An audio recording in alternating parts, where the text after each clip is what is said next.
Lord muna at mag-pray muna tayo bago tayo simula. At i-share muna ako sa inyo yung verse. Yan.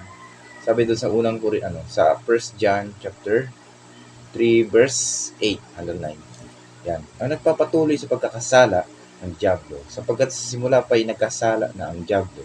Kaya't naparito ang anak ng Diyos upang wasakin ang mga gawa ng Diablo. Verse 9. Ang mga anak ng Diyos ay hindi na nagpapatuloy sa pagkakasala, sapagkat nananatili sa kanila ang binhing mula sa Diyos. At dahil ang Diyos ang ama nila, hindi na sila maaaring magpatuloy sa pagkakasala. Dito nalaman natin sa verse na to, ng tao talaga kapag nakikristo na, kapag tinanggap ng buong buo ating Panginoon, hindi na dapat ang kasalanan natin mabigat pa. Diba? Sabi doon sa 1 Corinto, ito po yung mga mabibigat na kasalanan.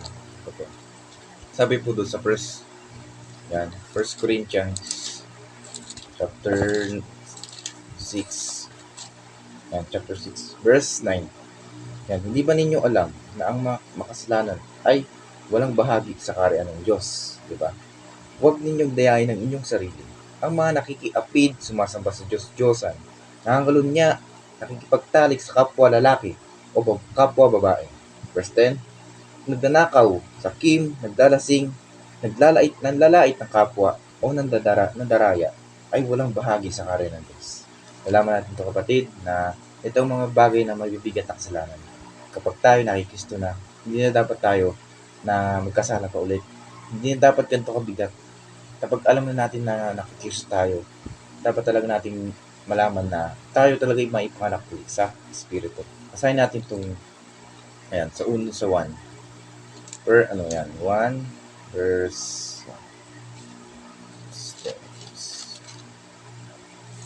1 John 14. Ipanganak sa Espiritu. Yan. Tingnan natin. Yan. Verse ano ba yun?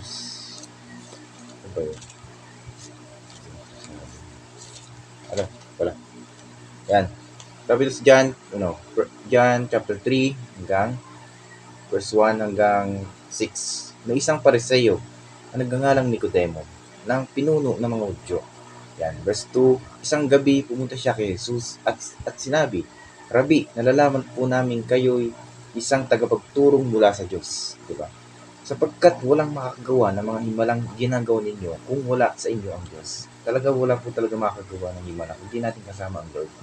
Mahirapan po tayo sa buhay kapag hindi po natin kasama ang Diyos. Verse 3 po, sumagot si Jesus, tandaan mo ang sinasabi kong ito, malibang ipanganak na muli ang isang tao, hindi niya makita ang paghahari ng Diyos. Yan po sinasabi ko kanina, na isang taong maipanganak muli sa spiritual. Verse 4, sabi ko doon, paano maipapanganak muli? Tinanong ni Nicodemo, ang isang taong matanda na, makakapasok pa ba siya sinapupunan ng kanyang ina para muling maipanganak? Diba? Yung time na yon, nabiloso po siya. Sinabi niya, paano ang isang tao, isang matanda na, makakapasok po ba siya sinapupunan ng kanyang ina? Sabi naman ni Jesus. Sagot ni Jesus, tandaan mo ang sinasabi kong ito, malibang ang isang tao ay ipinanganak sa pamamagitan ng tubig at ng Espiritu. Hindi siya makakapasok sa area ng langit. Hindi po mga kapatid, na iba po ang papanganak sa laman at Espiritu. Ito pong laman natin, ito po yung katawan. Ito po ang laman.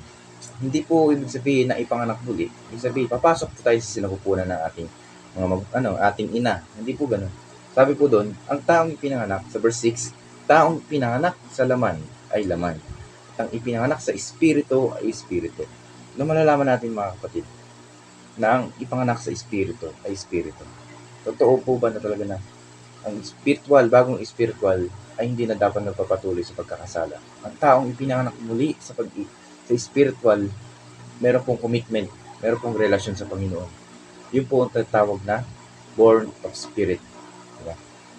Yun po, malalalim po na salita na ang taong maipanganak sa spiritual, yun po ang may gana siyang manalangin. Diba? May gana siyang magsimba. Diba? Matatag ang kanyang puso. Hindi niya tinitignan lahat. Ano man ang sabihin ng iba.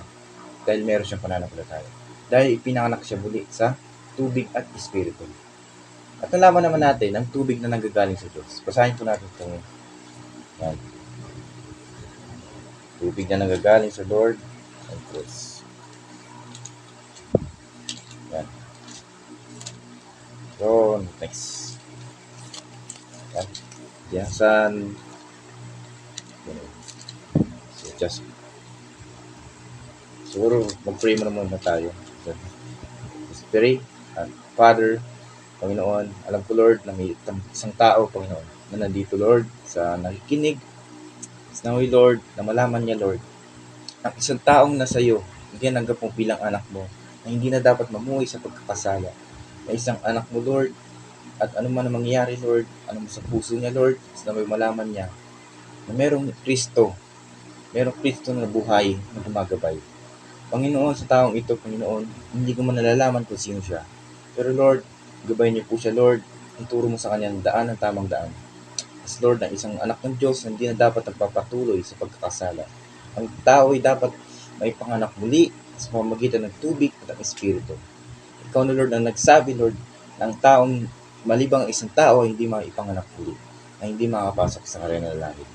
Lord, maraming salamat Lord na binigyan mo ng pagkakataon na mag-pray sa oras na ito. Maraming salamat Lord sa pagpapala na binigay mo sa biyayang Lord itong oras na ito Panginoon. Maraming salamat Lord na sa iyong kapurian. Sa pasasalamat Lord, ito ang aking panalangin sa Panginoon Jesus. Salamat. 6 minutes.